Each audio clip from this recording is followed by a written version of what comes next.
just sort of wraps up some of the stuff that we've already talked about. Like, how do you know if you're multiplying a monomial or a binomial or a trinomial, and how do you, is order important and more use with area models, etc. So hopefully not too much in this video, just some extra practice. So use the dimension, length, and width of the area model to write the area as a product of the dimension equal to the area of the sum. So first of all, I already know it's going to be x minus 4 times negative x plus y plus 2 is equal to whatever I get in the middle. Here I get negative x squared. Here I get positive 4x, xy, negative 4y, 2x, and negative 8. And as you can see, the x's are the only thing that are going to combine.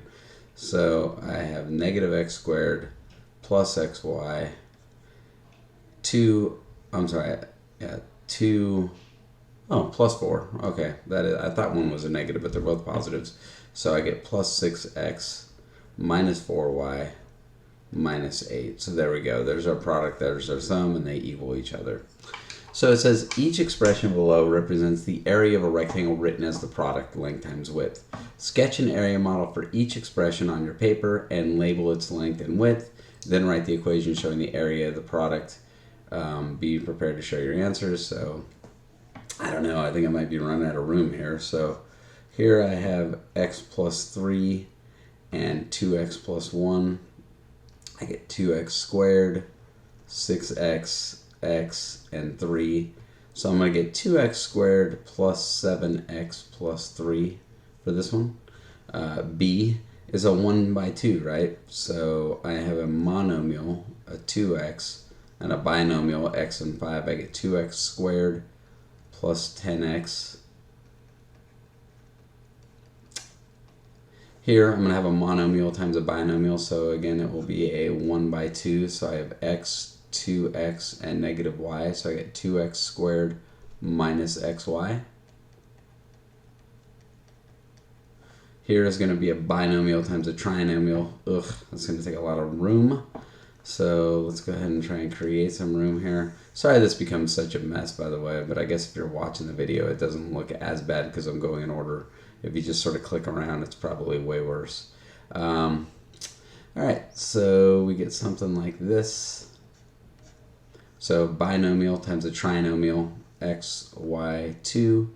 I get 2x squared, 5x, 2xy, 5y, 4x, and 10. Again, those x's look like they're the only thing that combine. So I get 2x squared plus 2xy plus 4x plus 5x is 9x plus 5y plus 10. So I've combined all my like terms, and that's what I'm left with. This one's interesting. So a lot of people don't really know what to do with the square, but really that's just another way of saying I have 2x minus 1's. Just a fancy way to rewrite it, right? So it's really just a binomial times a binomial. Nothing too tricky on this one. So hopefully we're okay with that. So I get 4x squared minus 2x minus 2x plus 1. So this will equal 4x squared minus 4x plus 1. Obviously minus 2 is minus 4. Here's a monomial times a monomial. So this one's pretty simple. 8x squared. Although it looks, we haven't seen a lot of monomial times binomials, so it might have been a little tricky. Here a monomial times a binomial. So we'll just say it's 2 times 3x minus 5. And I will get 6x minus 10. And then here is a monomial times a trinomial. So again, I'll sort of give myself a little room here. 2x, y, and 3 with the y. So I get 2xy, y squared, 3y. So 2xy plus y squared plus 3y. By the way, I'm not worried about order yet. Technically speaking, we probably should put the y squared first, but it doesn't matter. I'm not going to mark that wrong. All right, so it says, with your team, examine the equations you wrote for parts B, C, G, and H. So B, C, G, and H all had a 1 times something. Right? A 1 times 2, a 1 times 2, a 1 times 2, and a 1 times 3. And really, we didn't even need to make these area models. We could have just distributed, right? And that would have been a little bit faster for us. So the book is just trying to point out that, look, if you have a monomial times something, you don't really need an area model. You can just distribute, get 12x squared plus 10x. Here you can distribute and get 24x minus 6. Here you would get 4x to the third minus 2x squared y. Again, 2x's plus 1x is 3x's. Hopefully you remember that from junior high plus an earlier chapter. Here I get 70xy plus 77y squared. And finally, I'm going to get negative 15x squared plus 40x. So distributing definitely saves us some time when we're looking at a monomial. All right, 399, does order matter when multiplying? So it wants us to try a couple of these things. It says multiply x plus 1 and 7x plus 1, and then change the order and multiply 7x plus 1 and x plus 1 and see if they're the same. So we'll go ahead and do that real quickly, although I've already sort of given the answer to this, that order is not important in multiplication. So this shouldn't matter at all, but let's just verify that it doesn't. So if I have an x plus 1, I guess we can say x plus 1 on top, and we'll put 7x plus 1 on the side. Is that the same as if I redo it and I have 7x plus 1 and on top and x plus 1 on the side? So here I get 7x squared, x, 7x, and 1. Here I get 7x squared, 7x, x. I don't know if you can hear my kid blending. So anyway, we get that. It's distracting me a little bit. Either way, I get 7x squared plus 8x plus 1. Here I get that, and here I get that. So order is not important.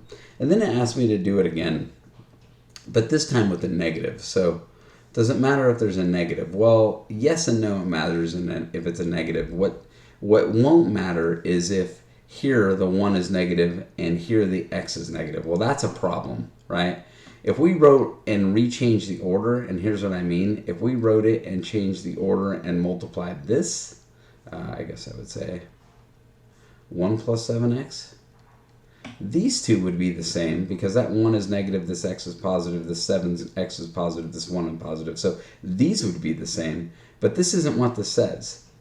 Now all of a sudden order is going to be really important because now here the x goes from positive to negative and the negative 1 goes to positive. Well, yeah, that should change things, I would hope you see, obviously. So here I'll say x minus 1 and 7x plus 1, and we're going to change that over here to a positive 1 and a negative x, but we'll still multiply by 7x plus 1, and hopefully we recognize that we should see some differences here.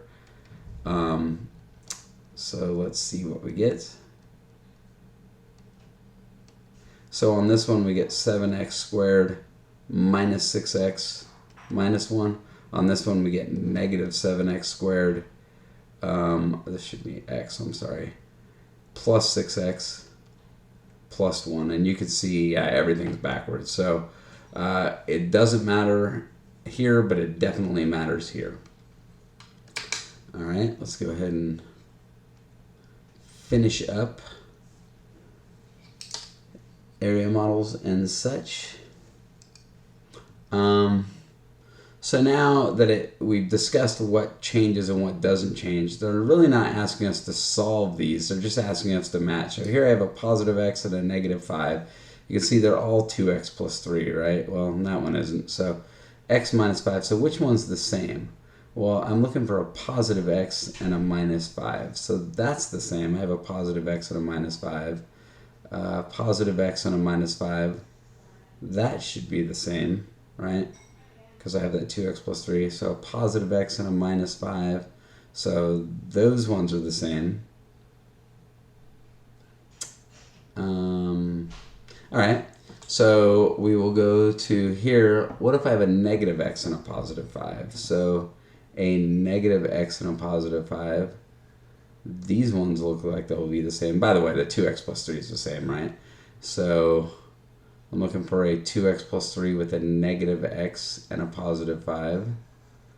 So I guess what I'm saying is IV, and VI go together in the same way that II, VI, Well, there's two VI's. I think this is supposed to be VII. There's a mistake in the book there. I apologize. So VII, and VII are going to be the same. And then finally, there's only these ones left, and are these the same? It's 2x. So those are different. These ones don't have any similarities, it doesn't look like. All right, so there we go. That's what matches up. Now we'll finish these. These are puzzles, kind of fun. I kind of like this part of it, so hopefully you try these before you just watch me do it. But hey, x times something equals xy, that must be y, and y times something equals 3y, this must be 3. So I will say x plus 3 times y is equal to xy plus 3y. Here, by the way, this one has multiple answers, so if you get something, at least I remember this one having multiple answers, maybe I'm different, but this could be x times x gives me x squared. Well, then x times 5 is 5x. Here, this should be a 12. Here, this should be a 60. Maybe one of these other ones has multiple answers. Anyway, maybe this is the one. Here's an answer. X plus 12 times x plus 5 equals x squared plus 17x plus 60. That's an answer again. Maybe that's the only answer. Maybe there's more. I can't remember. Here, negative 2 times something. Well, this would have to be 2x, right? Negative 2 times positive 2 gives me negative 4x. So negative 2 times what gives me negative 3y? Well, I'm sorry, negative 2 times negative 3y gives me positive 6y. And negative 2 times positive 5 gives me negative 10. So I feel pretty good about these ones. And now I can use that up here. Negative 3y times what? Well, negative 3y times x equals negative 3x. So now I can fill in the rest of these things. So a little bit tricky on this one. So I will say x minus 2 times 2x minus 3y plus 5 is equal to 2x squared has nothing to pair with. Minus 3xy has nothing to pair with. But the 5x minus 4x will just stay as plus x. Plus 6y minus 10. And finally, to finish this off, well, obviously, x times x is x squared. This might have been the one that has multiple. I could put 6 and a 1 here, right? Or I could put a 3 and a 2, and I'll change that one. So I think this is the one I was thinking of that had multiple answers. So I can get x plus 1 times x plus 6 is equal to x squared plus 7x plus 6. But if you think about it, this one started like this, right? So I will just go ahead and start with a new one over here to show what it looked like when we started. So we had an x squared, and a 6. And again, on this one, I chose to say that I could have a 1 and a 6. A 1 and a 6. Trying me. I messed this up. So 6x. There we go. But on this one, what if I say, okay, well, this is an x, and then I'm going to say, well, this is a 3 and this is a 2, which also multiplies to 6. Well, now I'll get 2x and 3x, so I'll get a totally different answer. I'll get x plus 2 and 2x, goodness. I'm sorry. X plus 2 times x plus 3 is equal to x squared plus 5x plus 6. So 2 totally different answers on this one, and you could probably do some other stuff there as well. That wraps this up for area models and that kind of a thing. So hopefully if you have a good feel for these by now, if you don't, make sure you reach out and ask questions.